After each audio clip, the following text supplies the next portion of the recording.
bonjour et bienvenue à Impact Pod. Alors moi c'est TK, l'américain de ce groupe d'amis réunis par le rugby et je suis très content d'être là avec mon grand deuxième ligne, anciennement de Racing, c'est Théodore de Saint-Rémy.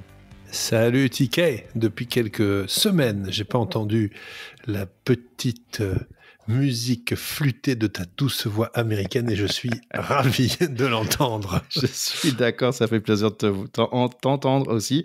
Et bravo parce que tu as passé un certain cap, un cap important dans la vie, tu as passé les 50 ans.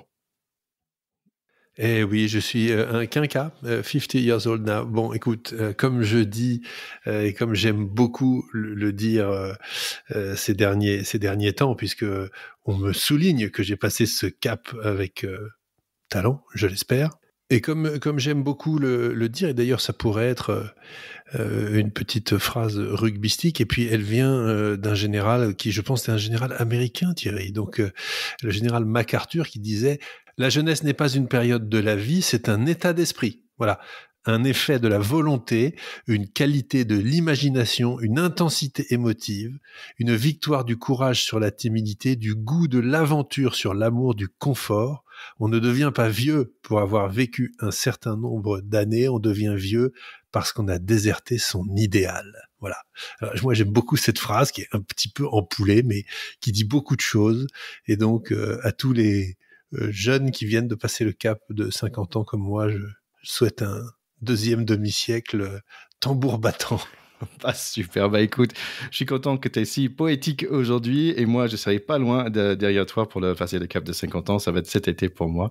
Notre cher Charlie n'est pas là avec nous, il est toujours en vadrouille, donc si vous n'avez pas écouté notre dernier épisode, il faut absolument l'écouter, il est en Afrique en ce moment, il a passé un super moment dans une compétition de rugby pour les jeunes, il faut absolument écouter l'épisode 128 que Charlie a fait toute seule comme un grand. Et aussi l'épisode 127 sur le rugby à 5, parce que c'est l'heure de sortir un peu, sortir des crampons et aller faire un peu de toucher, un peu de rugby. Et c'est vraiment le moment pour le faire. Ouais, deux super épisodes et vraiment écouter Sweet Charlie jusqu'à la fin. C'est extrêmement poétique, c'est magnifique. Le rugby est, comme toutes les cultures internationales, est un langage, est un moyen de communiquer aussi et de partager des choses entre gens d'horizons follement différents. Et je dois dire que ce qu'a vécu Charlie là-bas donne des frissons. C'est vraiment magnifique. C'est pas de la compétition, c'est pas du haut niveau, ça n'a rien à voir avec tout ça, mais c'est peut-être encore plus le cœur du rugby qu'on aime. Ouais, du grassroots, comme on dit aux States. Et tu parlais de international, mais j'aimerais bien prendre ma minute américaine, peut-être un peu long aujourd'hui, parce que ça fait un peu de temps, on n'a pas parlé. Si tu permets, je vais commencer avec, si tu te souviens, en fait, Charlotte, le ville là où j'ai passé un peu de temps, en Caroline du Nord. Et ils sont pas du tout là en ce moment-là. Au basket. Au basket, non, ils sont pas dans les playoffs. Mais j'avais dit, en gros, en début de janvier, ils ont dit, bah tiens, on va avoir un équipe de rugby. Et ils avaient même pas 3 mois pour le créer, cette équipe de rugby. Il y avait aucun coach, il y avait aucun joueur. Et ils l'ont fait. Donc, ils ont déjà joué 10 matchs avec 0 victoire quand même. Mais je trouve ça incroyable, très américain dans l'esprit que, bah tiens, on va avoir une équipe professionnelle de rugby. Et ils ont construit l'équipe en moins de 3 mois. Donc bon, hâte de voir combien de personnes vont dans des matchs, mais j'ai l'impression, je suis ça avec intérêt, c'est des Carolina Anthem et je trouve ça dingue quand même. En 3 mois, ils ont créé une équipe professionnelle dans la MLR de rugby, c'est fou. Est-ce qu'ils ont joué contre les Guiltinis? C'est la grande question. Non, parce que les Guiltinis, c'est fini. Ils avaient des problèmes. Ah merde, eux aussi ont déjà disparu. Bon, en parlant d'autres choses, donc bien sûr, c'est des NBA Playoffs. Tu as parlé de Charlotte qui sont pas là parce qu'il y a d'autres grandes équipes. Mais franchement, c'est un bon moment. Il n'y a pas de Wembanyama non plus parce que les Spurs sont pas là non plus. Mais il y a quand même l'équipe de Rudy Gobert. C'est les Minnesota Timberwolves qui jouent en ce moment contre les champions en titre, les Denver Nuggets. Et franchement, c'est vraiment très, très plaisant à voir les playoffs des NBA. C'est très, très agréable. Et c'est bientôt le draft. Et il faut dire que quand même, les Français, vous êtes un peu connus maintenant parce que le draft, c'est le moment où toutes les équipes ils vont choisir les joueurs pour l'année prochaine, donc ils vont jouer l'année prochaine dans les NBA. Il y a quand même voire 2, voire 3 Français, peut-être 4, qui sont, on va dire, soulignés pour le premier round du draft de NBA. C'est quand même assez sympa. Il y a un jeune que j'ai vu à Bourg-en-Bresse qui s'appelle Zachary Grégory Richer, si je prononce bien. Après, il y a un Todjan Salawan de Cholet. Après, il y a un jeune homme qui joue c'est un Français qui joue en Australie, qui va peut-être jouer aux States, qui s'appelle Alex Sarr. Donc voilà, bravo les Français qui vont passer le cap pour aller dans la NBA.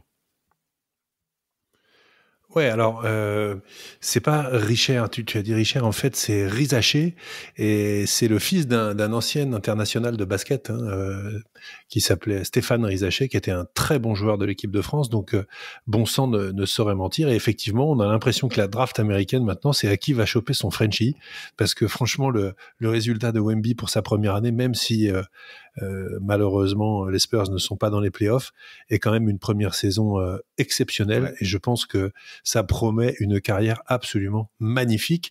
Et là, j'ai vu qu'en plus, il a été salué par un physicien d'une grande université américaine, parce qu'on lui a posé la question, est-ce que vous savez ce que c'est que de la matière noire ? Ouais. Et il a répondu avec la bonne réponse, et franchement, ça m'a scotché, parce que moi, je suis incapable, évidemment, de faire la moindre réponse comme ça.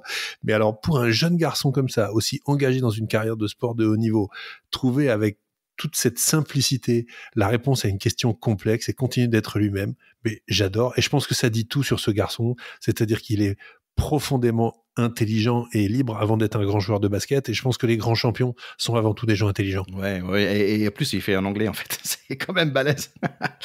C'est absolument incroyable. Mais bon travail pour lui cette année quand même, il était Rookie of the Year, donc meilleure première année on va dire, et aussi Rudy Gobert était Defensive Player of the Year, donc les franchises ils mis bien leurs pattes sur les NBA en ce moment.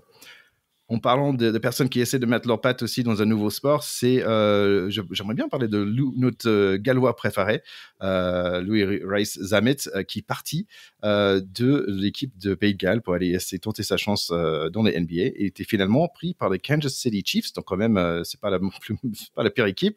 C'est eux qui ont gagné le dernier Super Bowl, et c'est aussi eux qui ont un super quarterback qui s'appelle Patrick Mahomes, et le boyfriend de Taylor Swift, Travis Kelce.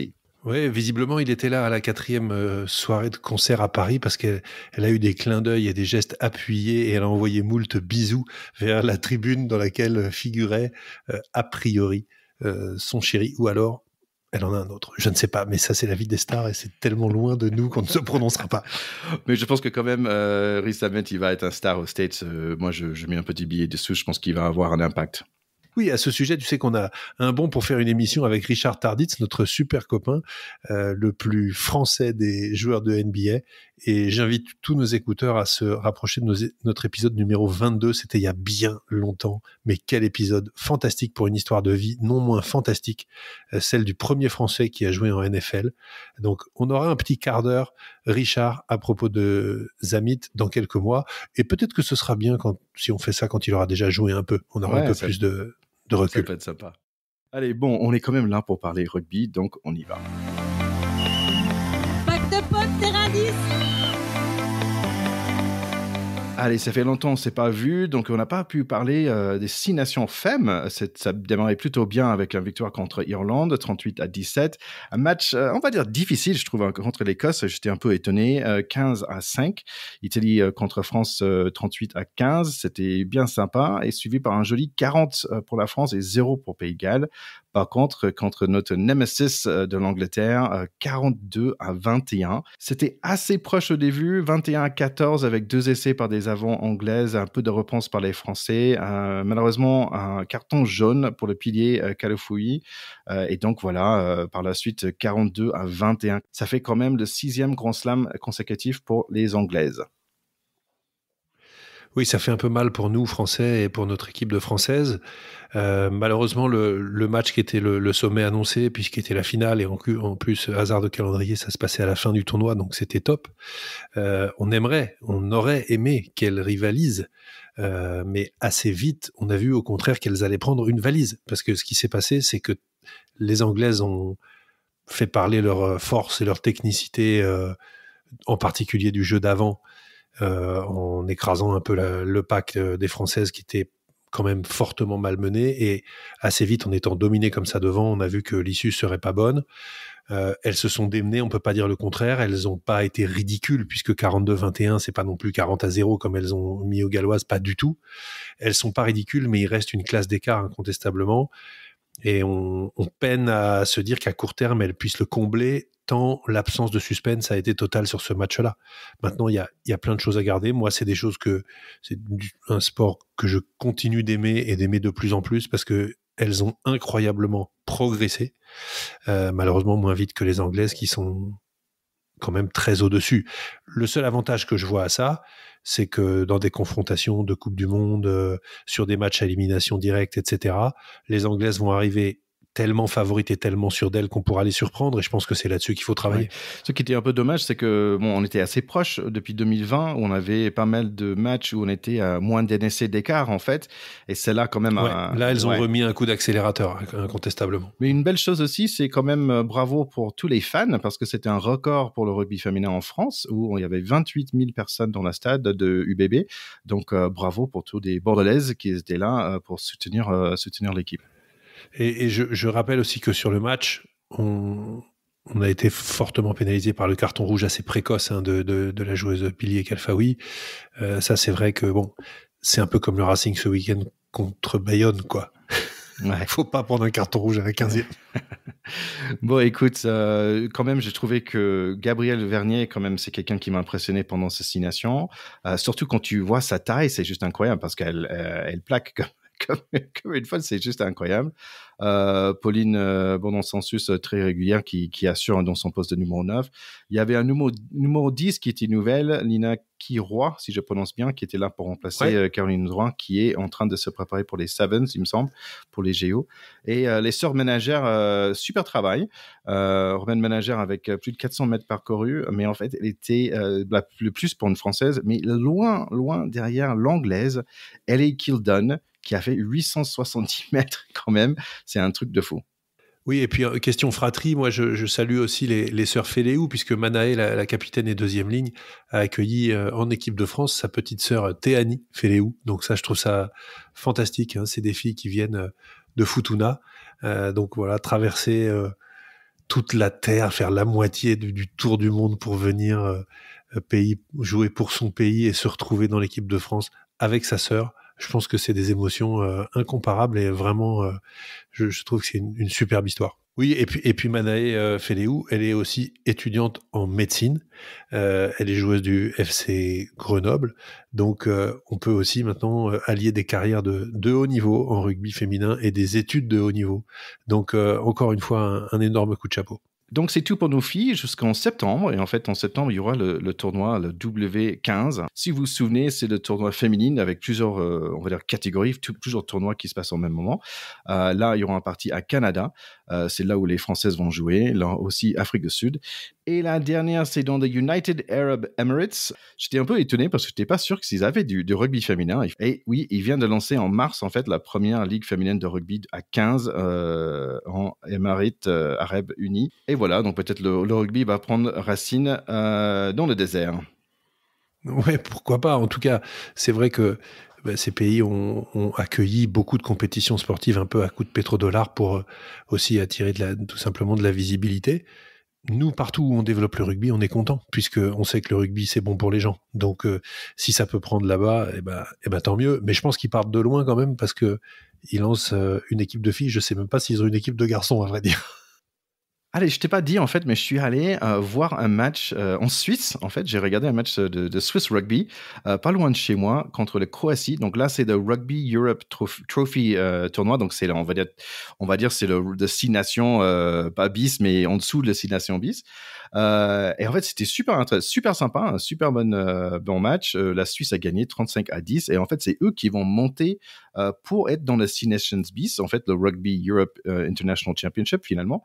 Et donc, j'ai vraiment la chance parce que je vais peut-être voir à côté de chez moi des matchs contre des équipes comme Géorgie qui a gagné cette année, ou Portugal qui a fini deuxième. Donc voilà, je suis assez content. C'était très marrant parce que dans cette équipe de Suisse, je pense qu'il y a un nom, il faut se souvenir, c'est Ahmed Kane. franchement, c'est le Itoje suisse. Il était très mémorable, très fort sur le terrain, en deuxième ligne, qui, il me semble, il joue à Chambéry ou à côté de Chambéry. Ok. À creuser, c'est un nom, franchement, il était impressionnant. Et j'aime bien aussi, il y a leur numéro 8 capitaine qui a presque 40 ans, tu vois, mais je suis pas certain qu'il va jouer l'année prochaine, mais je trouve ça chouette, tu vois, des gars qui sont toujours là à 40 balais en train de jouer pour les nations, tu vois, qui fait monter leur nation dans la 6 nations bis, c'est vraiment chouette pour la Suisse. Donc, bravo. Alors, tu parlais des nations B. Tu sais qu'on a des auditeurs au Portugal et que on a en particulier un auditeur qui s'appelle Arthur, avec lequel on a fait des petits bouts d'émissions. Et ben, figure-toi que Arthur, ce week-end, a été sacré champion du Portugal avec les U16, avec son équipe. Donc, on le salue, on l'embrasse, on le félicite et on espère bien sûr que c'est la relève des Lobos, tout simplement. Bravo, Arthur. Allez, un peu plus proche de chez nous, c'est le Challenge Cup. Plus de clubs français maintenant, après que Clermont a perdu dans les demi-finales contre les Sharks, qui sont pas très européens, quand même, il faut dire, car ils viennent d'Afrique du Sud.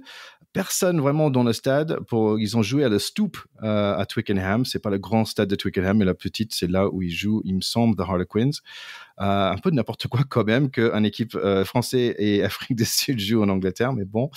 Quand même 31-18 pour les Clermontois à 60 minutes, mais carton jaune contre l'équipe en jaune. Et voilà, 14 points par la suite pour les Sudaf. Quand même une grosse équipe de Sudaf avec des noms qu'on connaît de leur équipe champion du monde. Et voilà, ils ont gagné, ils allaient dans la finale, première pour eux, et j'espère aussi la dernière fois pour un club de Sudaf dans notre champion, on va dire Challenge Cup européen. Bah, tu te rappelles mon coup de gueule quand ils avaient décidé d'intégrer les équipes sud-africaines dans les compétitions européennes. La seule chose qu'on a en commun avec les Sud-Africains sur le rugby, c'est le fuseau horaire. Donc, c'est malheureusement une décision complètement ridicule, tant sur le plan sportif que sur le plan écologique, puisque faire traverser 15 fois sur une période de 3 mois la planète à des joueurs dans un avion, enfin, c'est une aberration totale. Et maintenant, on se retrouve avec peut-être une équipe sud-africaine championne d'Europe. Bon, de toute façon, comme c'est une compétition dont tout le monde se fout, à la limite, c'est pas grave. Mais quand ce sera la grande Coupe d'Europe, ce sera plus emmerdant et ça risque d'arriver. L'autre équipe quand même qui va être en face, ça va être Gloucester, qui ont battu Benetton de Italie. Donc bravo quand même à Benetton, c'était leur deuxième fois en demi-finale, mais bien battu par Gloucester, 40-23. Par contre, Gloucester, c'était un peu chaud par la suite. En fait, ils ont perdu contre Northampton juste après. Northampton qui était bien fâché après leur défaite contre Leicester, on va en parler juste après. Ils ont marqué 90-0 contre Gloucester quand même. Non mais Gloucester, ils ont envoyé les minimes ou quoi? Parce que 90-0 dans un match de haut niveau, normalement, ça n'existe pas. C'est quand même le premier chiffre. Problème. Il faudrait retrouver des choses sur l'article, mais je pense que Gloucester n'avait pas envoyé sa vraie équipe, c'est pas possible. Ou si ils étaient tous borés, je sais pas, mais c'est un fois. Oui, ou un truc. Ouais, c'est impossible d'avoir marqué 90-0 dans le rugby professionnel. Tu vois, c'est pas de Coupe de France. C'est absolument impossible. Donc il y a forcément un truc. On va trouver. Tu vas enquêter, Thierry. Toi, l'homme des médias.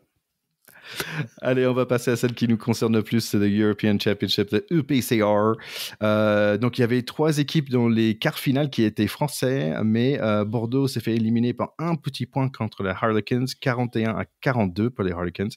Leinster a fait le taf contre La Rochelle, 40-13. Toulouse a passé facilement 64-26, quand même, c'est presque des trucs de basket.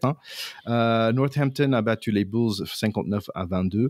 Les 4 vainqueurs, ils marquaient en moyenne 50 points dans ce quart de finale, un truc de fou. Ouais, les quarts de finale étaient absolument magnifiques. Et c'est vrai que quand le rugby est joué comme ça, avec une équipe qui se met à dominer et à enchaîner les points, c'est un sport dont on ne peut pas se lasser, parce que c'est tout simplement...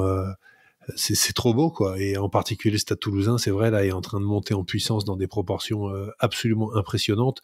En championnat de France, c'est pareil, vu qu'hier ils ont foutu une énorme raclée au leader, le Stade Français, mais je le dis pas trop fort. Comme Charlie n'est pas là pour pas se faire défendre. de peine à mon Charlie. Mais franchement, oui, des demi-finales, enfin des quarts de finale qui donnent envie de voir la suite, et on est très très impatient de voir la finale. Allez, on part de les demi. Il y avait Leinster contre Northampton. Leinster, les Irish, ils ont ouvert le score grâce à 2 essais de James Law sur le côté gauche. Il va marquer un troisième quand même. C'était 20-3 pour les Irish pendant un certain moment. Avant que les Anglais reviennent dans le score quand même. 20-17 avec 5 minutes à jouer. Mais c'est les Irish qui vont continuer. Triplé pour James Law. Vraiment, cette équipe, quand j'ai fait les calculs, il n'y avait que 2 joueurs qui n'ont pas encore joué sur l'équipe d'Irlande. En fait, c'était vraiment l'équipe d'Irlande, moins 2 gars. Oui, le Leinster est une équipe impressionnante, comme l'équipe d'Irlande est impressionnante. C'est exactement la même structure. Le match a été commencé sur vraiment tambour battant par les Irlandais. James Lowe, je crois, à la 14e, il avait déjà mis un doublé. Donc, ce mec est infernal. C'est-à-dire, quand il prend le ballon à moins de 20 mètres de la ligne, il y a essai, quoi. C'est absolument hallucinant. Et ce que j'ai notamment adoré, c'est le premier essai qui est marqué par Lowe sur une pénalité jouée à la main par Gibson Park, quasiment au milieu du terrain sous les poteaux, qui fait une passe transversale, je sais pas, de 25 mètres à James Lowe, qui est 15 mètres derrière. C'est-à-dire que Gibson Park, il envoie la balle là où va être James Lowe, 10 secondes avant, le temps qu'elle arrive, pas 10 secondes, mais 2 secondes avant. Et James Lowe, il sait qu'il va l'envoyer là, il prend un élan de malade, il arrive, il prend le ballon, il marque. C'est bluffant de coordination et ça en dit long sur leur repère collectif et sur à quel point ils se connaissent par cœur. On a l'impression que c'est des mecs qui pourraient jouer ensemble avec les yeux bandés. Et ça, c'est très, très impressionnant. Ouais, il y a beaucoup de paroles autour du 9 des Verts, on va dire, des 9 de Leinster, le Jamison Gibson Park qui a fait un super 6 nations. Tout le monde dit que c'était le meilleur 9 de tournoi, il n'y avait pas de question. Et on peut dire que c'est le meilleur 9, mais juste derrière Antoine Dupont. Ouais, c'est ça, parce que nous, ça nous énerve qu'on dise qu'il y a un meilleur 9 du monde qui n'est pas Antoine Dupont. C'est certain. En fait, c'est marrant aussi dans mes recherches, j'ai vu qu'il y a une équipe qui s'appelle The Ireland Wolfhounds, en fait, et c'est en gros, il y avait les 2 personnes qui n'ont pas joué sur l'équipe d'Irlande, en fait, ils ont joué dans la Ireland Wolfhounds. Donc j'ai dit, mais c'est quoi cette équipe? Est-ce que c'est comme les barbares? En fait, non, c'est l'équipe de Ireland A and B. C'est l'équipe de bis, on va dire, d'Irlande. Mais je sais pas trop ce que ça veut dire en fait, Wolfhounds. Bah, wolf, c'est comme le loup, et hound, c'est comme le chien de chasse. Et voilà, vous cherchez. En fait, ils disent que c'est un lévrier irlandais, ça s'appelle. Un lévrier irlandais, incroyable. Ouais, c'est un bon naming, ça. Wolfhound. Allez, on passe à un autre match à nous. Le match démarre très vite avec Lebel qui marque à 4 minutes. Réponse assez rapide quand même de Marcus Smith des Harlequins. Les avants jouent avec le ballon aussi. Un essai pour chaque pack. 12 à 24 minutes. À 26 minutes, il y a le deuxième ligne Thibaut avec un flamboyant essai individuel. Il pique le ballon et il marche 5 mètres pour le marquer. À 32 minutes, on a le jeune Coste qui joue au centre avec un joli percé et c'est Dupont qui suit la musique parfaitement et c'est presque facile pour le maestro. Dupont va refaire la même, après il va suivre le locomotive Movaca, il va prendre le ballon et faire exactement la même chose. Un autre essai pour lui, un doublé. 31-12 pour Toulouse. Et puis, les Anglais reviennent dans le match. 2 essais à la suite pour les Anglais, mais un déblayage haut sur Dupont donne un carton jaune. Et Marler, il va faire un petit paf d'amour sur Thomas Ramos. Et ça tue les chances des Anglais, heureusement. Et voilà, 38-26 pour le Toulouse. Et London is calling pour Toulouse maintenant. C'était un match vraiment magnifique et formidable parce que les Anglais, même s'ils ont perdu assez nettement in fine, ils sont vraiment pas sortis du match. Ils auraient pu parce que être mené 31-12 à Toulouse et revenir 31-26, c'est une performance. C'est vraiment une performance. Et franchement, l'équipe de Marcus Smith a pas du tout démérité. La connerie de Marler quand il rentre leur coûte très très cher, ça fait basculer le match et Toulouse a l'état d'esprit de champion et le talent de remettre un essai et de tuer le match à ce moment-là. Mais c'était une confrontation de toute beauté avec des 2 côtés un match malgré tout assez indécis et des 2 côtés énormément de talent. Maintenant Toulouse est en finale. Voilà, on dit que l'équipe d'Irlande, c'est le Leinster. Bon, Toulouse a aussi beaucoup de joueurs cadres de l'équipe de France. C'est un peu un France-Irlande. Et c'est vrai que pour nous, qui sommes supporters du 15 de France, voir les Toulousains, si on peut taper le Leinster en finale, ça nous ferait un plaisir immense et ça redorerait par rapport à ces Irlandais qui nous font mal depuis quelque temps maintenant, le blason du rugby français. Donc, c'est ça la mission du Stade Toulousain. C'est de dire, on peut battre l'équipe d'Irlande, mais en club, en fait. Ouais, c'est comme tu dis, en fait, j'étais étonné par, dis donc, c'était hyper rugueux. Ça faisait un petit moment que j'avais pas vu un match comme ça, qui était avec tellement d'émotion et tellement de force, on va dire. Surtout pendant ce deuxième mi-temps, ça m'a fait un peu peur pour notre équipe de Toulouse. Mais par contre, tu as vu le nez de Blair Kinghorn après?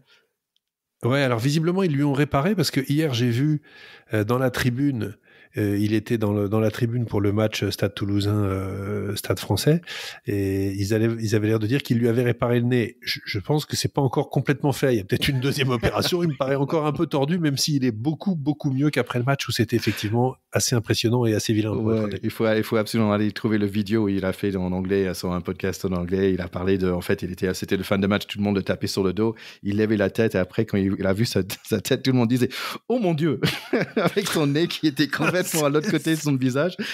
Ah non, mais c'est absolument affreux. Après, il a dit le docteur a touché mon nez et tout ça. Il y avait tous les gens qui passent, qui tapent sur le dos. Ouais, bon courage, mon pote.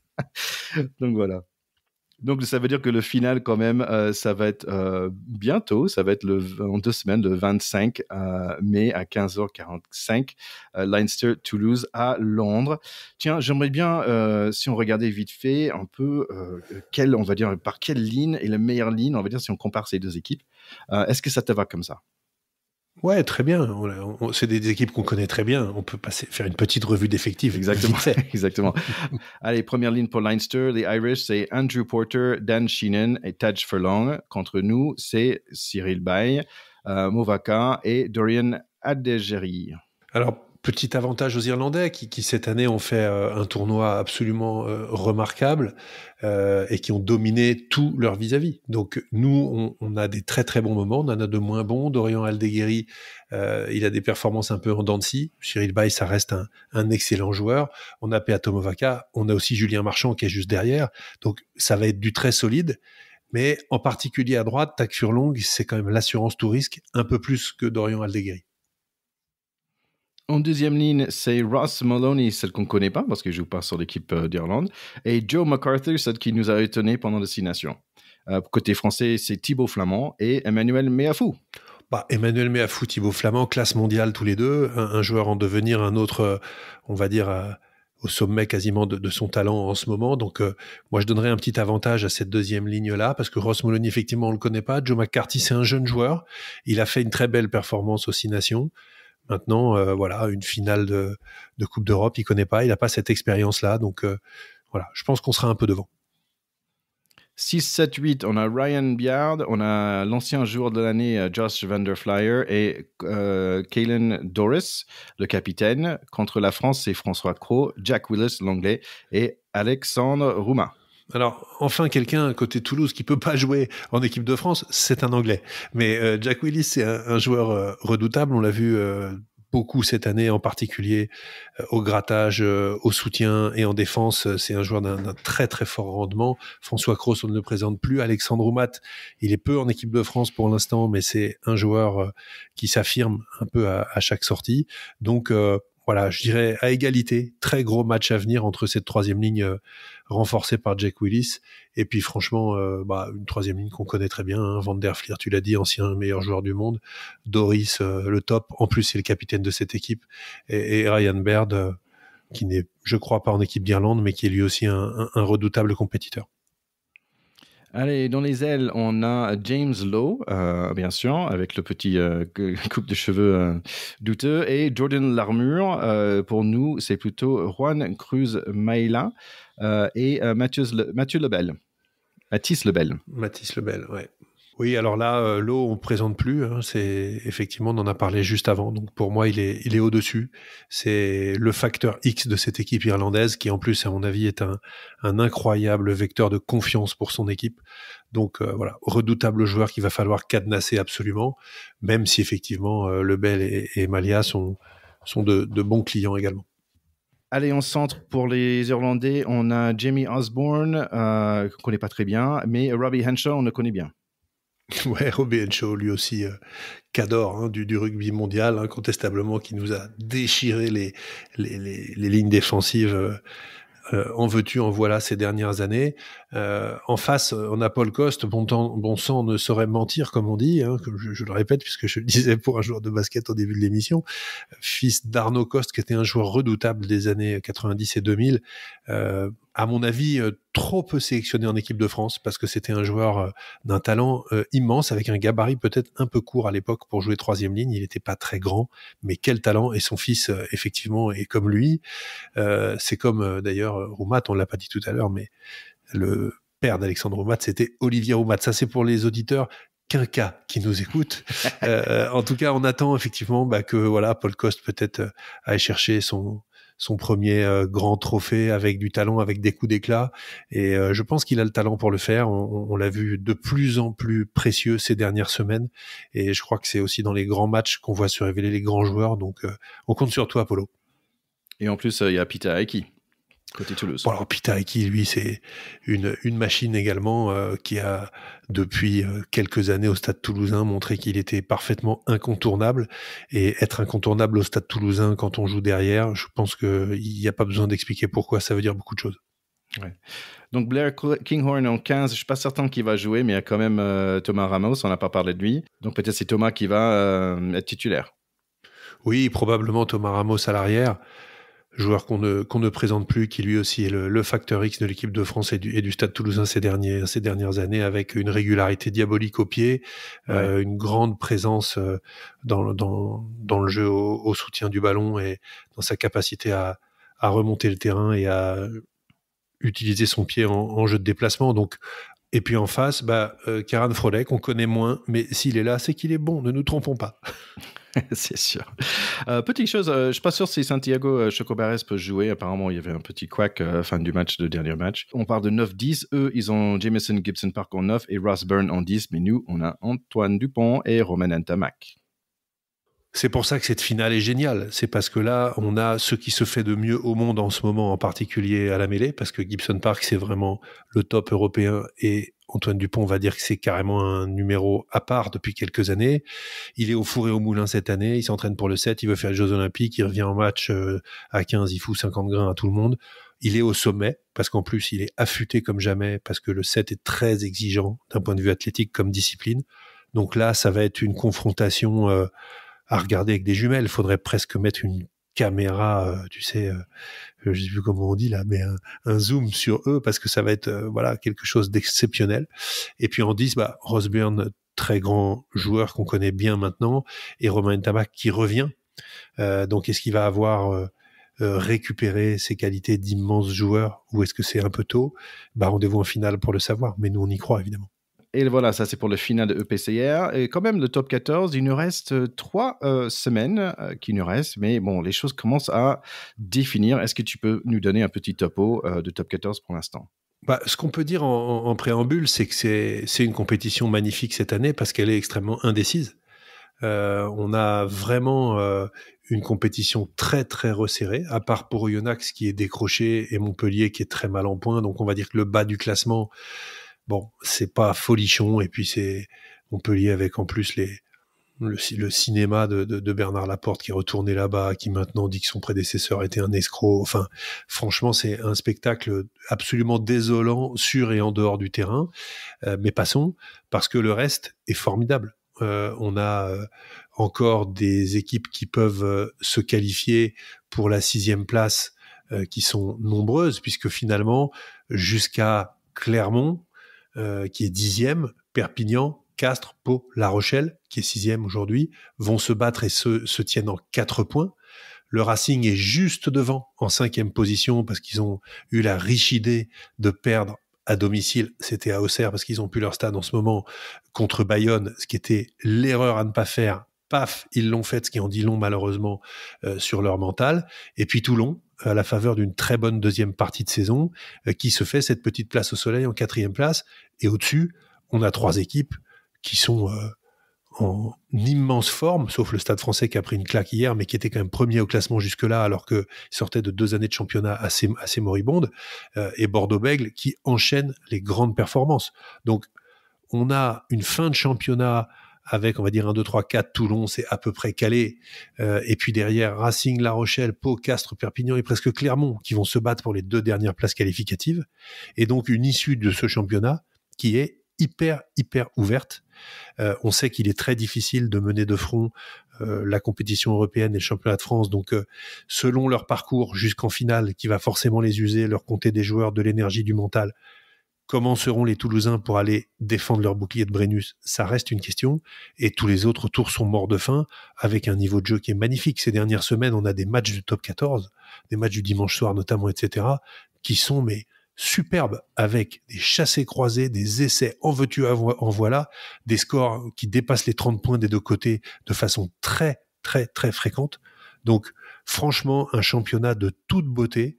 Et aujourd'hui, à part dire que le Stade Toulousain est éternel, malgré tout, un résultat très indécis pendant quelques semaines.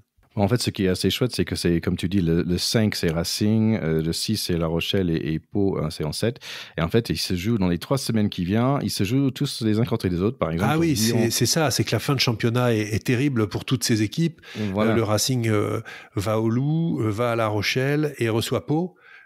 C'est-à-dire que c'est vraiment l'horreur parce que c'est 3 équipes qui sont pas loin, quoi. Ouais, pour La Rochelle, il reçoit Pau, et après il va chez Toulouse et ensuite il reçoit Racing et Pau qui va jouer contre La Rochelle, Racing et ensuite Perpignan. Perpignan d'ailleurs, ils sont 9e, bravo Perpignan et notre ami Didier qui est passé plusieurs fois sur l'émission, donc bravo à son équipe qui est quand même dans le 9e place. Très belle performance de Perpignan cette année qui crée un peu la surprise parce que c'est vrai qu'ils étaient presque qualifiables il y a 2 matchs. Ils ont quelques très bons numéros dans leur équipe, hein, et puis Perpignan, faut pas oublier, est une terre de rugby avec un public exceptionnel qui cette année vraiment les a énormément portés. Et voilà, quand les résultats sont là, je pense que c'est plus facile, c'est plus fort et le cœur bat plus fort. Donc chapeau à eux et espérons qu'ils arrivent à se stabiliser à ce niveau parce que quand ils sont comme ça, ils sont top. Allez, on va passer aux Sevens vite fait. C'est presque fini, en fait, les Sevens avant les Jeux Olympiques. Le dernier week-end, ça va être à Madrid le 31 mai. Peut-être on peut prendre un peu de congé tous les deux, mon cher Théo, pour aller à Madrid. Ce serait bien. Trouve-moi les billets, on y va, Thierry. Non, ce serait génial, c'est vrai. Trouve-nous des sponsors, nous, chez les écouteurs. Des tapas et on boufferait du jambon et ce serait le pied. Ouais, ça serait pas mal. Allez, les filles, ils sont plutôt bien, les Françaises en ce moment. Ils sont en jolie 3e place pour l'instant avec un bronze à Singapour récemment. Par contre, les hommes, on est en 5e. C'est assez marrant parce qu'il a joué deux tournois, là, Vancouver et LA, Los Angeles, Dupont. Et ils ont fini ils ont fini 3e et 1e dans ces 2 tournois qu'il avait joué.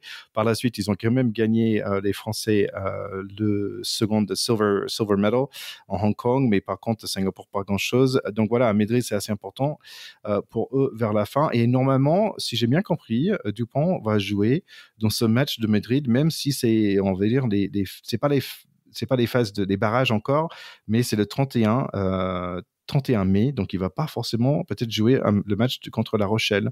Il va peut-être jouer à Madrid plutôt. Oui, c'est possible. Il a une saison extrêmement particulière.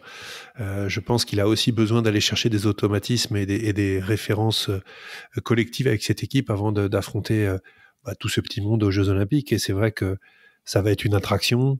C'est quelque chose qu'on attend tous. Il a montré suffisamment en étant là et en faisant gagner le tournoi de Los Angeles que tout simplement l'équipe de France à 7 avec Dupont et celle sans Dupont, c'est pas la même. Et donc je pense qu'il a raison d'aller se montrer encore une fois pour marquer un petit peu le territoire et montrer les ambitions de cette équipe. Je pense que c'est le prochain Jonah Alemu, en fait. Parce que moi, je suis le rugby un peu international, on va dire, tu vois, dans les médias anglo-saxons.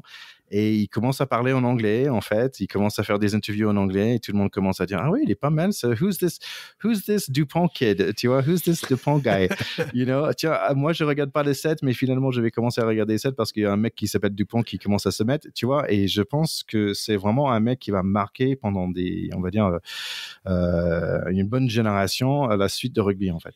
Il est encore jeune, laissons-le éclore définitivement au plus haut niveau, laissons-le faire sa Coupe du Monde 2027 en Australie et nous la ramener en France, et à ce moment-là, il aura marqué définitivement de son empreinte ce sport. On a un plaisir immense à le voir jouer, c'est un garçon qui a qui est pétri de qualité. On a du plaisir à l'écouter parce qu'en plus, il respire l'humilité.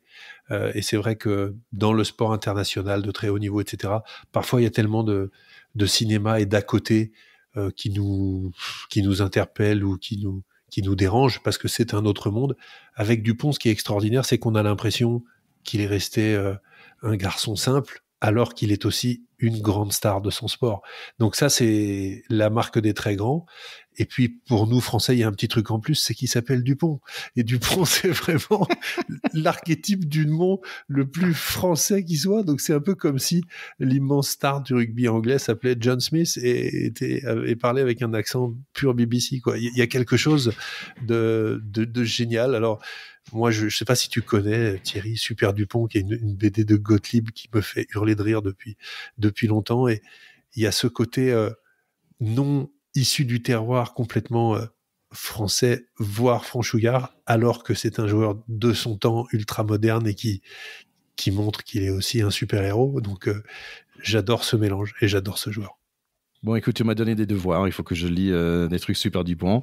Tu parlais de 2027, mais tiens, on va faire un autre épisode avant 2027 quand même. Hein. Donc, je remercie déjà tous nos chers écouteurs d'aller encore écouter les 2 derniers épisodes. Ça fait du bien. Je vais faire d'autres petits entretiens entre-temps. Je pense qu'on va peut-être se parler après ce final de EPCR, peut-être. Et pour mais bien sûr qu'on va s'en parler. Et des démarrages de barrages de Top 14. Donc, ouais, avec grand plaisir. Ouais, et peut-être avec notre cher Charlie qui serait de retour. Allez, à bientôt, mon cher ami. Salut, mon Thierry, à très vite. Et à tous, n'hésitez pas à partager cet épisode avec vos amis et on vous embrasse, ainsi que notre Charlie. Ciao, ciao.